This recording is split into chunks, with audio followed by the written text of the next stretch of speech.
அகிலம் நியூஸ் நேயர்களுக்கு வணக்கம்.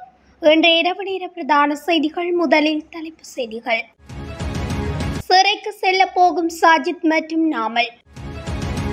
யாழ் வந்த பிரதமர் ஹரணி புதிய கல்வி சீர்திருத்தம் குறித்து முக்கிய கலந்துரையாடல். தென்பகுதியில் துப்பாக்கி சூடு, ஸ்தலத்தில் ஒருவர் உயிரிழப்பு. உள்நாட்டு இறைவரி திணைக்களம் விடுத்துள்ள அறிவிப்பு. உடன் தொடர்பு கொள்ளுங்கள், பொதுமக்களுக்கு முக்கிய அறிவிப்பு. நெடுங்காணியில் வீதியில் உறங்கியவருக்கு நேர்ந்த கதி, மைத்துனரால் துடிதுடித்து பிரிந்த உயிர். மீண்டும் அமலுக்கு வரும் இலங்கையின் முக்கிய சட்டம். உணவகத்துக்குள் அத்துமீறி அட்டூழியம், உரிமையாளருக்கு கொலை மிரட்டல். சட்டவிரோத கசிப்பு உற்பத்தி நிலையம் முற்றுகை. தொடர்பென விரிவான செய்திகள். அரசாங்கத்திற்கு எதிராக செயற்படுவதற்கு எதிர்க்கட்சியில் பெரும் அரசியல் புள்ளிகள் இன்று இல்லை. சஜித் பிரேமதாச மற்றும் நாமல் ராஜபக்ச போன்ற அரசியல் தலைவர்கள் அல்ல. இவர்கள் பெரும் குற்றவாளிகளாக சிறைக்கு செல்ல இருப்பவர்கள் என வீடமைப்பு பிரதியமைச்சர் டிபி ஹேரத் தெரிவித்துள்ளார். ஊடகங்களுக்கு கருத்து தெரிவிக்கும் போதே அவர் இவ்வாறு குறிப்பிட்டுள்ளார். இன்று நாட்டில் வெளிநாட்டு கையிருப்பு சுமார் 6.5 பில்லியன் அமெரிக்கன் டாலர் இருக்கின்றது. நாங்கள் அரசாங்கத்தை பொறுப்பேற்கும் போது 3 பில்லியன் அமெரிக்கன் டாலர் கூட இருக்கவில்லை. இன்று பொருளாதார வளர்ச்சி 8.3 நாம் அடைந்திருக்கின்றோம். IMF உடன் செல்ல வேண்டிய இக்கட்டான சூழ்நிலையை கடந்த அரசாங்கம் ஏற்படுத்தி இருந்ததாலேயே நாம் தொடர்ந்து அவர்களின் திட்டங்களை நடைமுறைப்படுத்த வேண்டியிருந்தது. மேலும் மக்களுக்கு முடியுமான நிவாரணங்களை வழங்கி அரசாங்கத்தின் அதீத செலவுகளை குறைத்து ஒரு சாதாரண தன்மையை ஏற்படுத்தியுள்ளோம் என்று குறிப்பிட்டுள்ளார். இலங்கையின் புதிய கல்வி சீர்திருத்தம் குறித்து தெளிவுபடுத்துவதற்காக பிரதமர் ஹரணி அமரசூரிய யாழ்ப்பாணத்திற்கு வருகை தந்துள்ளார். கல்வி சீர்திருத்தம் தொடர்பான தேசிய வேலை திட்டத்தின் 8வது அமர்வு இன்று யாழ் கைதடியில் அமைந்துள்ள வடக்கு மாகாண பிரதம செயலாளரின் அலுவலக கேட்போர் கூடத்தில் இடம்பெற்றது. இலங்கை கல்வி சீர்திருத்த ஆணைக்குழுவின் ஏற்பாட்டில் புதிய கல்வி சீர்திருத்தம் தொடர்பிலான தெளிவூட்டல் கலந்துரையாடலானது பிரதமரும் கல்வி அமைச்சருமான ஹரணி அமரசூரிய தலைமையில் நடைபெற்றது. இந்த கலந்துரையாடலில் கடத்தொழில் நீரியல் வள அமைச்சர் ராமலிங்கம் சந்திரசேகர், கல்வி அமைச்சர் செயலாளர் நாளக்க கழுபோவ, வடக்கின் பிரதம செயலாளர் தனிஜா முருகேசன், வடக்கு மாகாண ஆளுநர் வேதநாயகன், வடக்கு மாகாண கல்வி அமைச்சர் செயலாளர் பேட்ரிக் டிரெக்ஷன், நாடாளுமன்ற உறுப்பினர் இளங்குமரன், கல்வி புலம்சார் அதிகாரிகள், புத்திஜீவிகள் என பலர் கலந்து கொண்டனர். 2026ஆம் ஆண்டு முதல் நாட்டின் பாடசாலை கல்வி முறையில் மாற்றத்தை கொண்டுவரும் முகமாக கல்வி சமூகத்தின் கருத்துக்களை பெற்றுக்கொள்ளும் வகையில் நடைபெறும் கலந்துரையாடல்களின் ஓர் அங்கமாகவே இந்த கலந்துரையாடலும் இடம்பெற்றமை குறிப்பிடத்தக்கது. கங்கம அம்பலாந்தோட்டை பிங்கம பகுதியில் இன்று மதியம் துப்பாக்கிச்சூடு சம்பவம் பதிவாகியுள்ளது. நெல்வயல் தொடர்பான தகராறில் துப்பாக்கிச்சூடு நடந்துள்ளது.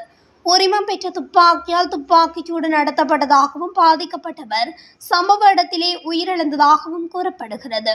துப்பாக்கிச்சூடு நடத்திய பின்னர் துப்பாக்கியுடன் கங்காம காவல் நிலையத்தில் சரணடைந்துள்ளார். தங்காலை பிரிவுக்கு பொறுப்பான SSPயின் அறிவுறுத்தலின் பேரில் ஹங்கம காவல்துறையினர் மேலதிக விசாரணைகளை மேற்கொண்டு வருகின்றனர். 2024-2025 மதிப்பீட்டு ஆண்டிற்கான வருமான அறிக்கைகளை சமர்ப்பிப்பதற்காக வழங்கப்பட்ட தனிப்பட்ட அடையாள எண்ணின் செல்லுபடியாகும் காலம் 2025 டிசம்பர் 30 வரை நீட்டிக்கப்பட்டுள்ளதாக உள்நாட்டு இறைவரி திணைக்களம் தெரிவித்துள்ளது. வரி செலுத்துவோருக்கு ஏற்கனவே அனுப்பப்பட்ட எண்களுக்கு இந்த நீடிப்பு செல்லுபடியாகும் என்று உள்நாட்டு இறைவரி திணைக்களம் ஒரு அறிக்கையை வெளியிட்டுள்ளது. தனி நபர் வருமான வரி, கூட்டாண்மை வருமான வரி மற்றும் பெருநிறுவன வருமான வரி தொடர்பான வருமான அறிக்கைகளை சமர்ப்பிப்பதற்கு PIN குறியீட்டின் நீட்டிப்பு பொருந்தும் என குறிப்பிடப்பட்டுள்ளது. பொது போக்குவரத்து தொடர்பான பயணிகளின் கருத்துக்கள், பரிந்துரைகள் மற்றும் முறைப்பாடுகளை சேகரிக்க இலங்கை போக்குவரத்து சபை ஒரு புதிய பொறிமுறையை அறிமுகப்படுத்தியுள்ளது. பாதுகாப்பான மற்றும் திறமையான பொது போக்குவரத்து சேவைகளை உறுதி செய்வதை நோக்கமாக கொண்ட ஒரு பரந்த திட்டத்தின் ஒரு பகுதியாக இந்த முயற்சி இருப்பதாக SLTB தலைமை நிர்வாக அதிகாரி மகேஷ் குலதிலக தெரிவித்துள்ளார். SLTB சேவைகளை பயன்படுத்தும் பயணிகள் இப்போது பின்வரும் தளங்கள் மூலம் புகார்களை பதிவு செய்யலாம். வாட்ஸ்அப் இலக்கம் 0704775030 என்ற இலக்கத்துக்கும் ஹாட்லைன் இலக்கம் 1958 என்ற இலக்கத்துக்கும் வலைத்தளம் www.sltb.lk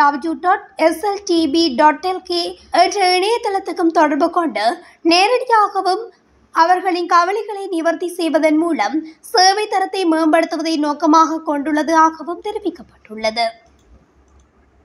வவுனியா நெடுங்காணியில் வீட்டின் முன் ஒழுங்கையில் உறங்கிக் கொண்டிருந்த குடும்பஸ்தர் மீது டிப்பர் ஏறியதில் சம்பவ இடத்திலே அவர் உயிரிழந்துள்ளார். வவுனியா பட்டிக்குடியிருப்பு நெடுங்காணி துவரக்குளம் பகுதியில் நேற்றிரவு இளம் குடும்பஸ்தர் ஒருவர் தனது வீட்டு ஒழுங்கையில் உறங்கிக் கொண்டிருந்துள்ளார். இதன்போது அவரது மைத்துனரால் செலுத்தப்பட்ட டிப்பர் வாகனம் குறித்த குடும்பஸ்தர் மீது ஏறியதால் அவர் சம்பவ இடத்திலே உடல் நசுங்கி உயிரிழந்துள்ளார். இரவு நேரம் என்பதால் குறித்த ஒழுங்கையில் அவர் படுத்திருந்ததை அறிந்திருக்காத நிலையில் வீடொன்றில் சல்லிக்கல்லினை பறித்துவிட்டு வாகனத்தை திருப்பிய போது இந்த சம்பவம் இடம்பெற்றுள்ளது.